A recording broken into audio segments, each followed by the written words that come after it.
On the field from Brick, New Jersey.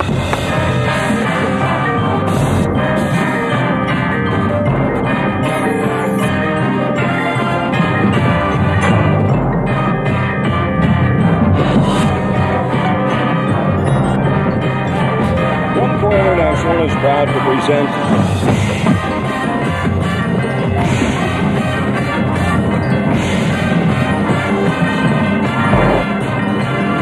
Phoenix.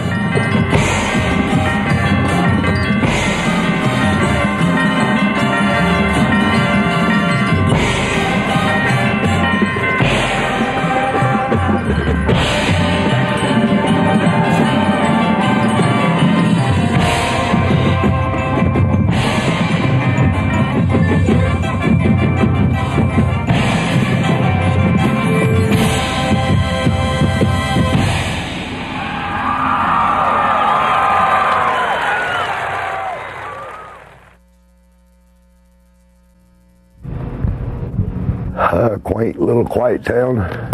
3-3-3! Not away. Good job. Last year we won the national championship, and this year we won the state championship.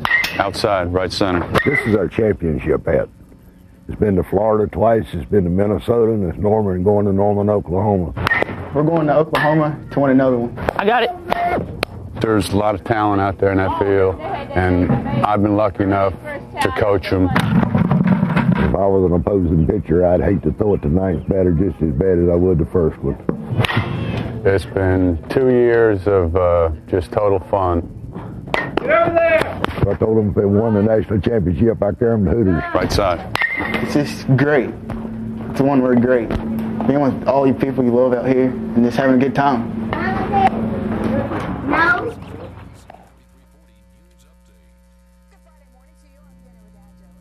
Okay. All right, let's go on. Start on the chair and go ahead.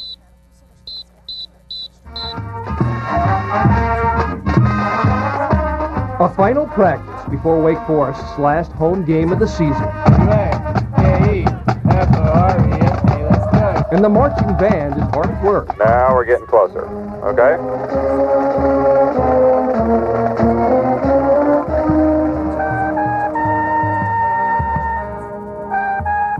Ask any band member, there's just something special about the trumpet section this year. Be ready to play. But you'd have to look really closely to notice. You might notice Greg Aiken's dog on the sidelines. I mean, I've had pet dogs before and whatever, but he's so much more than that. That's because Fuller is Greg's seeing eye dog. I went blind when I was 12 from glaucoma.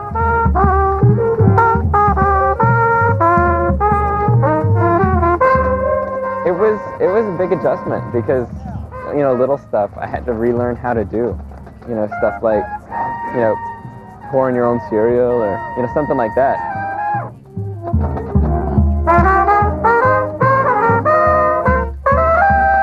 I had started to play before I lost my vision, so I knew how to read music and everything, so then I had to shift over. You know, I do everything just by listening, and so sometimes if there's not a consistent, you know, tempo from the band or something, I'll get pretty confused, and I'll have to get Kristen to tap me on the shoulder. Kristen Flippen helps lead Greg through practice. Pretty much like on the field, I'm responsible for that. Dr. Bowen told me last year at Campus Day that he was coming, so he asked if I would be interested in helping, so I said yes. She's just there to make sure I'm in line with everybody, and she does a really good job, and it's, you know, it's neat. But don't consider Greg Aikens different than any other band member. Not different at all. He is one of the best trumpet players I've ever heard, so in that respect, he's a lot different. And rather than a burden, Kristen considers Greg a blessing.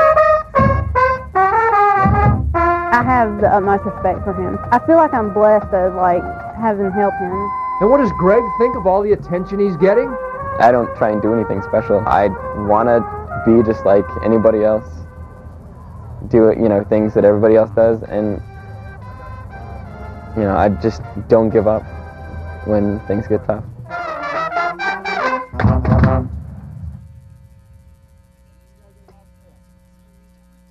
lost his opener to Page, and since then the Bison had reeled off 4 straight wins. They're hosting 3-2 Trinity. Tonight, the Bulldogs. Scott Grossman has our story. Tonight's lesson, how to stay warm in High Point. Toboggans, hot cocoa, blankets, or grab a friend and snuggle. Bison quarterback Steve Johnson, already warm, finds DeMorris Cobb for 12. Then he connects with Dennis Hamilton for a 15-yard touchdown.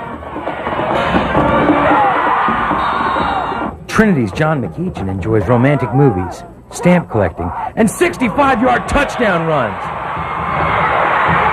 We're tied at 7s. And if it feels nice, do it twice. This time, McEachin runs for 61. But too much High Point as they give Trinity a low point and win 30-27. I'm Scott Grossman for Friday Night. All right, thank you, Mr. Entertainment. We go back to... Good Tony or bad Tony? She's thinking about it. Hurricane Isabel's effects were felt far beyond the coast. In the sports realm, it caused postponement of most games from Raleigh East, as well as those involving teams from Raleigh East. Raleigh-Broughton was scheduled to play Grimsley last Friday. That game moved to tonight. Here's Scott Grossman with his take on Touchdown Monday night. The calm before the storm as the Whirlies prep to rip Raleigh. Cue the Eurythmics.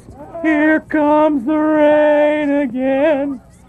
The Capitals score first as Chris Simmons scampers 18 yards for the touchdown. Daniel Evans and Chris Simmons score alleged touchdowns for Broughton, but sources close to the investigation report penalties on the plays. The Yellow Hanky keeps Grimsley close. Darius Coleman connects with Lamont Campbell to set up this Jay Oakley touchdown. Fumble. Recovered by the Caps. Raleigh driving until the Whirly defense tells Daniel Evans to sit down. He muffs the snap on the next play. Whirlies gets the ball. Jay Oakley hangs on this time. Grimsley ties it up at 7.